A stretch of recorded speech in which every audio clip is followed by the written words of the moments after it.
Well, it was a lot closer than we would have liked for it to be, but Team USA does advance to the gold medal game after a 95-91 victory over Serbia. We're going to talk about it all and more right after this. Welcome to the number one place for your daily basketball news and analysis, NBA Central.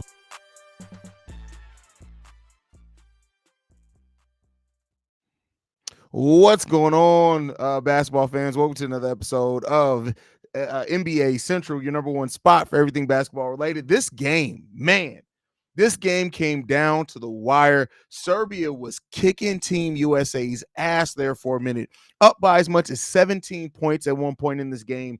Team USA came marching back in the fourth quarter of this game, outscoring Serbia 32-15 to end up holding on to this game. It came down to big shots from Steph Curry, defense from Joel Embiid and LeBron James all making plays. Steph Curry wakes up in this game going 12 of 19 from the field, 9 of 14 from three-point range, scoring 36 points in this game. You look at the only other double-digit scorers in this game for Team USA were Joel Embiid with 19 points. He also chips in 4 rebounds, 2 assists, 1 block. And then, of course, LeBron James with 16 points. He gets 12 rebounds, 10 assists, 2 steals, a triple-double for LeBron James in this game to beat Serbia. This was a game where you needed your stars to be your stars, man. Serbia came out holding nothing back in this game at all. Bogdanovic scoring 20 points in this game. Nikola Jokic had 17 and 11 in this game. And then also 15 points from their point guard. Not going to murder his name. Both teams' benches didn't really do much. The Serbian team hit 15 three-pointers. 15 three-pointers in this game, going 15 to 39 for 38%. It just, hey, man, this was different. This was a different game. Serbia came and brought everything that they needed to bring in this game after that win over Australia. We got Brother Vaughn in the building. Says Team USA had me scared. But great game for Curry, Embiid, Bron, and KD to hit big shots. Even Book played some good defense down the stretch. They really fought their way back after the bench wasn't helping. 100%. No Tatum in this game. Jason Tatum did not get off the bench in this game. So, take that for what you will. But, hey, listen, Team USA got by the skin of their teeth in this game. And anybody who tries to tell you different just didn't watch the game. The way that Team USA had to perform in this game and dug in to get the win, hey, you talk about pride for your country. This was definitely one of those aspects with it. Team USA's defense, their perimeter defense was absolutely god-awful in this game. It was god-awful. Now they go on to face France in this game. Really enough, France gets to advance. Listen, we said it. We told y'all France got some home cooking. We told y'all about that. The fact that France is getting to the gold medal game when the Olympics are hosted in France, hey, that's gonna be crazy to see. But the stage is now set for the gold medal game. It's going to be France versus Germany. The loser that gets the silver. The bronze medal game is going to come down to Germany versus Serbia. So that's actually going to be a pretty fun game to watch as well. We'll get the results of that game. It's going down on Saturday, so you make sure you guys stay tuned in. Of course, we'll have Germany versus Serbia first up at 5 a.m. I'm going to probably try to have a live stream out after that game, and then Team USA and France won't play until 3:30 p.m. On Saturday. So everybody should be up for that one. This was a really fun game, and overall, this tournament so far has been one of the more entertaining Olympic basketball tournaments because it's just been like you've gotten unsurprising teams to win a lot throughout this. It's been very competitive as far as the basketball that was played as well.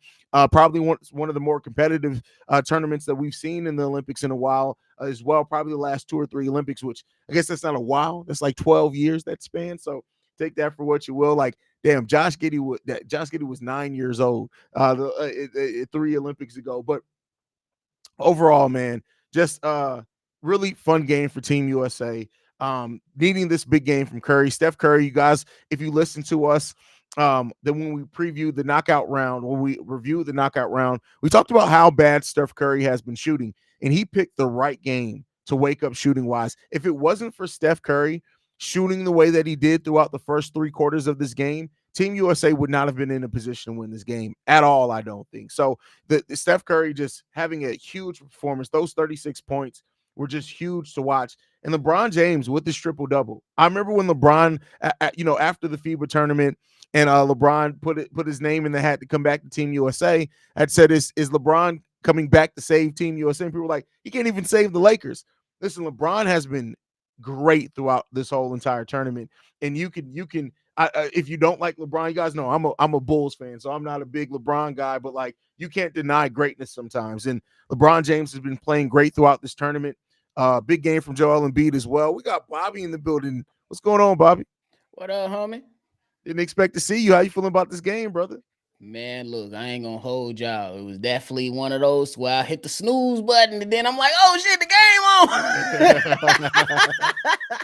on. But I'm glad I was able to catch majority of this game. And hey, I ain't gonna lie, they had me on the edge of my seat a little bit. I'm like, hold on, what we doing? What we doing? But big shout out to Steph Curry and the other guys that came through at the end, because starting the fourth quarter down 13, and then you coming back in an emphatic fashion like this to seal the deal and give yourself an opportunity to get the gold. You just got to salute the guys for what they was able to do, man, for sure. Yeah, outscoring Serbia 32-15 in that fourth quarter was huge. And then also changing the momentum from 3-point shots. They hit 14 shots throughout the first 3 quarters of this game. Only one 3-point shot made in the fourth quarter. It completely changed the momentum for Serbia in this one, man. I know we talked a lot about, I was talking about it before you came in, Steph not shooting the ball the best throughout this tournament. How'd you feel about Steph today, man? Him waking up at the right time.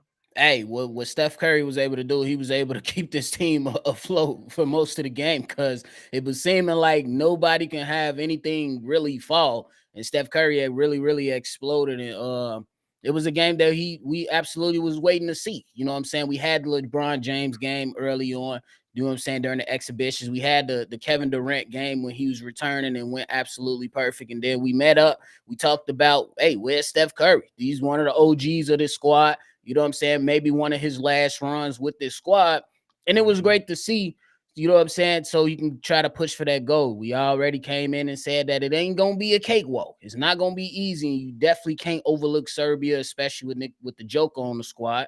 And it's hard to beat a team 3 times, especially with Joker on the squad. And they was able to pull it off. It definitely had me a little nervous, though. I ain't going to lie. Yeah, and it should. And, that's what we were talking about, talking with C-Dub with in the last one, is that, C-Dub was very confident, like, well, you don't want to get a shootout with Team USA. Well, they got in a shootout today, and Team USA escaped by the skin of their teeth, right? Thank God for Steph Curry stepping up the way that he did step up. Steph coming into this game was shooting the ball 25% from 3-point range. It was ugly. 25% from 3-point range is what he was shooting leading into this. That's crazy. That is crazy for a guy of Steph Curry's caliber, but we've seen it before. You know what I'm saying? We watch NBA, we see a lot of Steph Curry. He goes on those, 3, 4, 5 game slumps, and then automatically, one of those explosions is coming. So I got to show a lot of love to him. He came out ready to play. The team absolutely needed every bit of everything that he gave them. And then to close out the game pretty much with the biggest 2 free throws of the Olympics, in my opinion, at least right now up until this point, and knock him down. Once they fouled and went to the line, I said, "Oh, y'all fouled Steph Curry. This is butter. Come on now." That's it. That was it. That was it at that point. You allowed Steph to get in rhythm, and then you started fouling him. No, that's recipe for disaster right there. What do you think about no Jason Tatum in this game? I mean, it's just one of those, bro. It was just one of those games to where you got to lock in and you allow the players that's on the court to get in their rhythm. And I think that if you continue to add on, you know what I'm saying, to the rotations, it makes things a little bit wonky. You know what I'm saying? It kind of could have thrown off the rhythm a little bit. And this is one of those games you couldn't screw around with.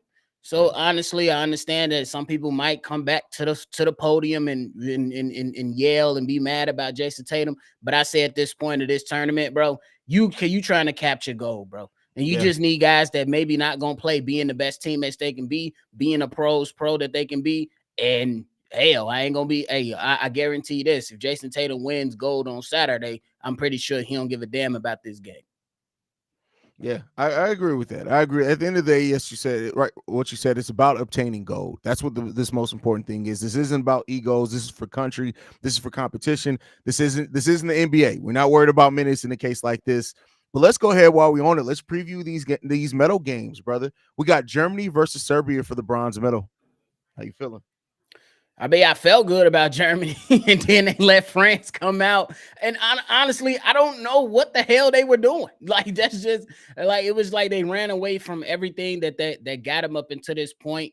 Tried to play the game of France, and France. It was a great switch up with the game plan. And not basically going from we're gonna run the two towers to basically we're gonna run both our big men at different points of the game. And honestly, it worked out for them. They were still able to compete and they were still able to knock down shots. They were still able to go out on their runs and they were still able to defend at a high level, at least well enough to get themselves a victory.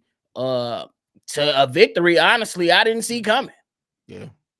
Yeah, I think France is going. I mean, Germany's going to get this one. I know Serbia's been playing great. They got the MVP in Jokic, but when you look at that game, I think that Germany's just that Franz Wagner Dennis Schroeder connection is just too lethal to me, bro. I agree with you, but I just say that it's gonna be a close one though. Yeah, it's I going to think be a it's gonna close be a one. close one. And honestly, this game is I think it's gonna be closer than what I think. I think that right now the game plan from the head coach from Serbia is we gonna live and die by Nikola Jokic, Yeah, and it's not a. I mean, if it's you not a bad game considering what plan. it is, not a bad game plan because Yeah, look at how he literally almost, you know what I'm saying, not single-handedly because he had help. His teammates played extremely well, but his presence being on the floor damn near got him into the gold medal game. So I say yeah. you stick with your guns and then you can see what happens after that to see if Germany can contain a player like that. I agree with that. I agree with that. But yeah, the team that we didn't necessarily expect, France, is in the gold medal game while the games are hosted in Paris. Um, how do you feel about this game, man? Hey, what Big Kev say? France got that home cooking. Yeah. Y'all better not let them put that turkey in the oven. Don't let them put that turkey in the oven and let it slow cook.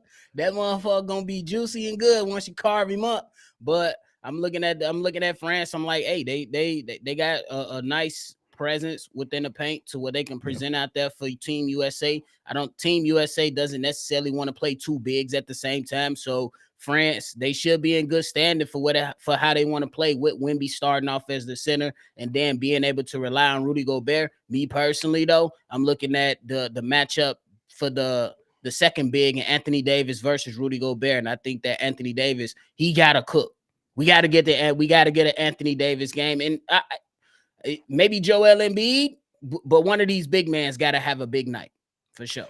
Now, the question I'm going to throw to you is this, though. Like, I get it in that they have Wemby, they have Rudy Gobert. But you look at since the knockout round started, Rudy Gobert has played a total of 8 minutes. Do you think they play him, or do you think they're more likely to play him because it is against a lot of NBA bigs, or do you think that they're going to do what they've been doing and what we even saw sometimes in the playoff in the NBA? Maybe Rudy Gobert is just not playable in this type of scenario. That's why you got to hold all defensive player of the years away from Rudy Gobert for the foreseeable future, bro. That's just all I'm saying. But I'm saying for the game plan for France, whatever's been working for him is minimizing those minutes for Rudy. And I say it got you this far. You got to stick with it and see if it can get you gold, and at the least, it's gonna get you silver. So you take it for what it is. I don't know if they change up that game plan extreme like to the extreme because this 3 minutes in the last game, 5 minutes in the game they just played earlier today. Mm-hmm.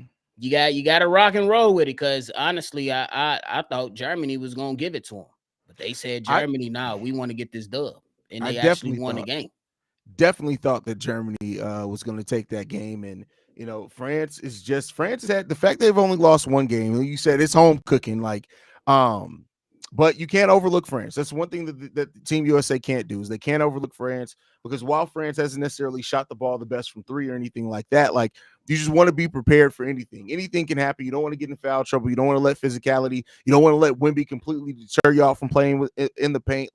So it's the Team USA got to come into this one, and to me, you got to come in this with that killer instinct to want to get this shit done, put it away, and move the hell on, bro.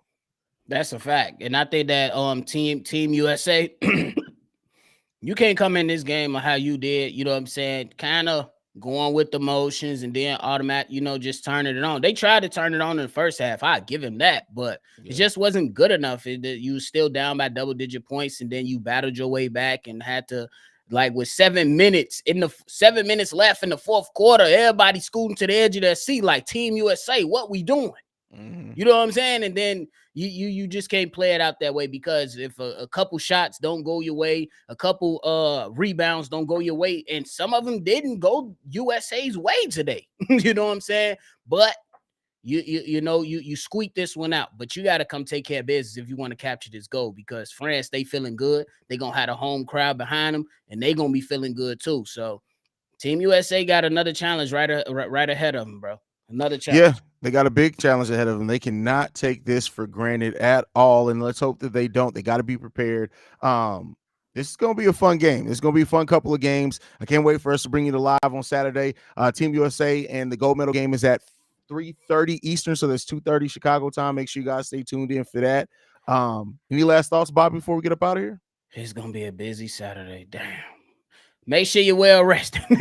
That's all I'm gonna say. Make sure y'all well rested for Bears on Saturday, then Team USA on Saturday, and it's just gonna be live. What time is the Bears game? 12 o'clock, brother. 12 o'clock. So right after post game, we're gonna be chilling for a couple hours, tuning in, watching USA, and then we're gonna be post gaming for Team USA. But nonetheless, we just thank y'all for supporting the entire network over there with Bears Central, and then coming over here with NBA Central and rocking out with all the other sports, because the whole network is buzzing and booming. You just gonna be busy. So I hope y'all be busy and ready to watch at the same damn time. It's a labor of love. That's what I always say. We love doing it, man, and we're going to keep doing it. By the way, Chicago Bears Central is officially over 16K. We finally passed that milestone as well. Out here killing it.